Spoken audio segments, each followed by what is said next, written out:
Corona की testing के लिए लोगों के नाक मुंह से सैंपल लेने की कई तस्वीरें तो आपने देखी होंगी। तस्वीरों में एक बात कॉमन दिखाई देती है कि लोगों को नाक मुंह के भीतर तक स्वाब डालने से काफ़ी तकलीफ होती है। लेकिन चीन ने अब जो कोरोना का टेस्ट शुरू किया है, उसके सामने ये कुछ भी नहीं है। चीन ने अपने यहाँ आने वाले हर विदेशी के लिए गुदा से स्वाब लेकर कोरोना टेस्ट करना जरूरी बना दिया है। चीन के हवाई अड्डों पर शुरू किए गए इस टेस्ट की वजह से दुनिया भर के पैसेंजरों को भारी परेशानी का सामना करना पड़ रहा है। चीन ने कोविड-19 के लिए इस खास तरह के टेस्ट की शुरुआत जनवरी के आखिरी हफ्ते से की है। चीन के नेशनल हेल्थ कमीशन की सिफारिश पर यह टेस्ट शुरू किया गया है। कमीशन का दावा है कि गुदा से लिया गया स्वाब नाक या गले से लिए गए सैंपल से बेहतर और सटीक रिजल्ट देता है। ब्रिटिश अखबार द टाइम्स के अनुसार अब इस खास टेस्टिंग के लिए बीजिंग और शंघाई के एयरपोर्ट पर बड़े सेंटर सेट किए जाएंगे। अभी तक छोटे सेंटरों पर ही ये टेस्ट किए जा रहे हैं। बीजिंग के रेस्पिरेटरी डिजीज डिपार्टमेंट के डायरेक्टर ली कांगजेन ने वाशिंगटन पोस्ट अखबार को जनवरी में दिए गए इंटरव्यू में इसके बारे में बताया था। उन्होंने कहा था कि कोरोना का वायरस गले के मुकाबले गुदा में ज़्यादा लंबे वक्त तक बना रहता है।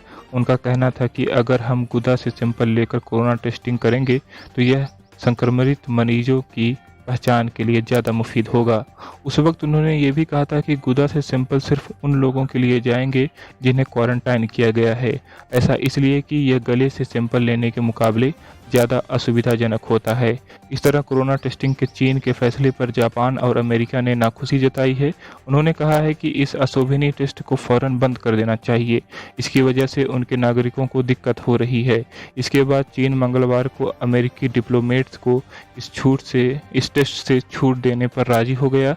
अमेरिकी सरकार के प्रवक्ता ने कहा कि अमेरिका का विदेश मंत्रालय इस तरह के टेस्ट के लिए कभी राजी नहीं होगा। हमें पता चला कि हमारे कुछ स्टाफ को इस टेस्ट के लिए मजबूर किया गया।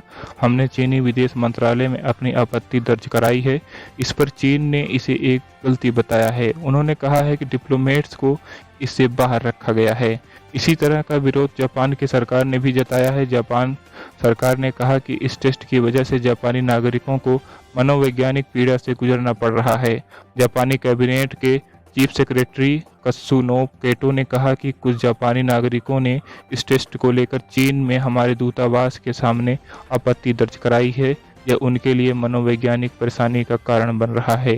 इस टेस्ट में सलाइन वाटर नमक के पानी में भिगोई हुई स्वाब को गुदा के भीतर 3 से 4 सेंटीमीटर तक डाला जाता है। डालने के बाद कई बार इसे घुमाया जाता है। इसके बाद स्वाब को निकालकर एक खास कंटेनर में रख दिया जाता है। इस सैंपल को कोरोना वायरस का पता लगाने के लिए इस्तेमाल किया जाता है। चीन का दावा है कि उसने देश में कोरोना संक्रमण को काफ़ी हद तक काबू कर लिया है। इस वक्त पूरे देश में सिर्फ कोरोना के 200 एक्टिव केस ही हैं।